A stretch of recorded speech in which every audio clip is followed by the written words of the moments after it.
Let's bring in Congressman Michael McCaul, ranking member of the Foreign Affairs Committee, who also serves on the Homeland Security Committee. Good morning to you, Congressman. Morning, Sandra. So what do we need to hear from the president tonight?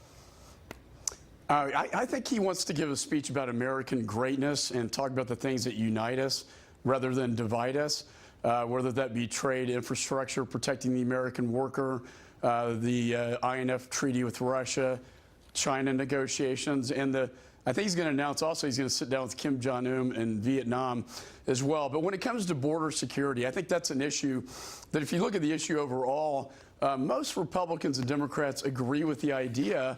It's just a question of how to get there. I have my thoughts on that.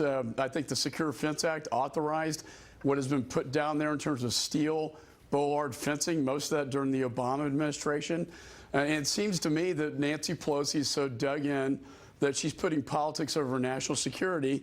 And we could move forward with a compromise if people were operating in good faith as a policy matter rather than a political. But still, as far as all options on the table, you continue to hear that from this White House. The president has continued with that message. There are some Republicans who are skeptical with the president moving forward in that way. Josh Holmes, former chief of staff to Mitch McConnell, who's obviously spoken out about this as well, had this to say earlier, and I'll get your reaction in a second.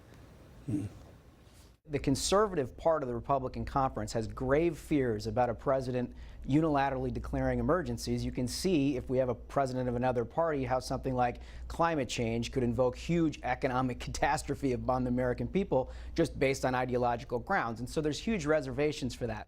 I mean, his former boss, Mitch McConnell, has reportedly said in private meetings with the president this could cause a huge rift within the Republican Party. Well, I do think this is a route we don't want to go down. And only if Congress gives the president no other choice but to declare an emergency declaration would he do so. He has said repeatedly he will do this. We know that immediately it would be tied up in the courts for a long time.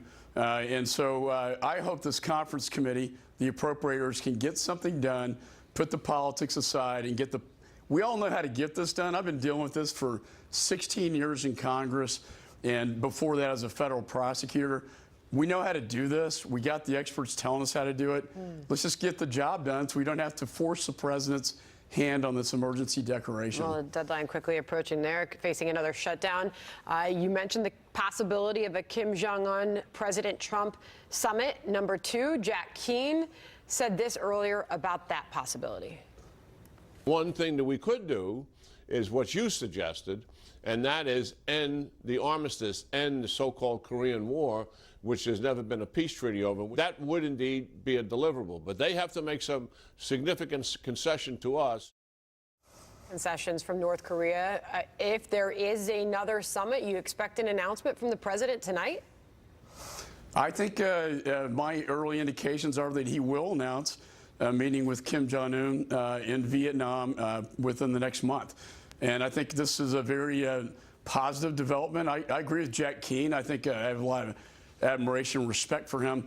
I would warn not to make concessions, though, before the North Koreans start de-escalating their nuclear program. They've done that time and time again, and they have played us. They'll try to get us to remove all of our troops from South Korea before they do anything, and I think it should happen the other way around. Are you getting an indication that an actual date has been set? That's my understanding, yes. All right. We will look for an announcement from the president, possibly this evening. Michael McCaul, thank you very much, Congressman.